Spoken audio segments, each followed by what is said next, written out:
এরপরে প্রশ্ন, যদি কোনো স্ত্রী নামাজ না পড়ে তাহলে তাকে বুঝাতে হবে, তবুও যদি নামাজ না পড়ে তাহলে তার সাথে কেমন আচরণ করতে হবে? ভাই, স্বামী স্ত্রীর সম্পর্কটা এত সুনিবিড় যে আসলে এখানে আবদারের জায়গাটা বেশি। কিছু অমানুষ স্বামী, কিছু অমানুষ স্ত্রী আছে, তাদের কথা ব্যতিক্রম।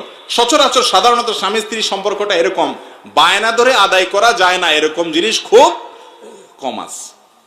ভালোবাসা দিয়ে, মোহাব্বত দিয়ে, আদর করে, স্নেহ করে, আবদার করে, তার কথা মেনে বিভিন্ন কৌশলে তাকে আপনি নামাজের দিকে আনবেন।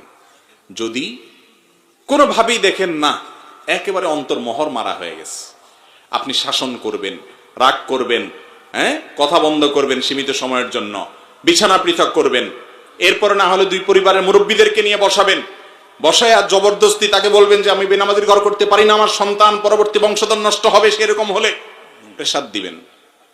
তাতেও যদি না হয়, প্রয়োজনে ওলামাদের সাথে পরামর্শ করে, মুরব্বীদের সাথে পরামর্শ করে, গণ্যমান্যদের সাথে পরামর্শ করে একটা তালাক দিবেন, পরামর্শ করে।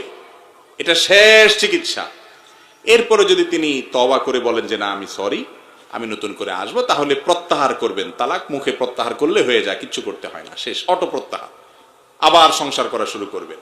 যদি ভালো হয়ে যায় তো গেল আলহামদুলিল্লাহ, যদি না যায় তাহলে আবার সে একই অস্ত্র দীর্ঘদিন আবার একই প্রসেসে করতে পারলেন।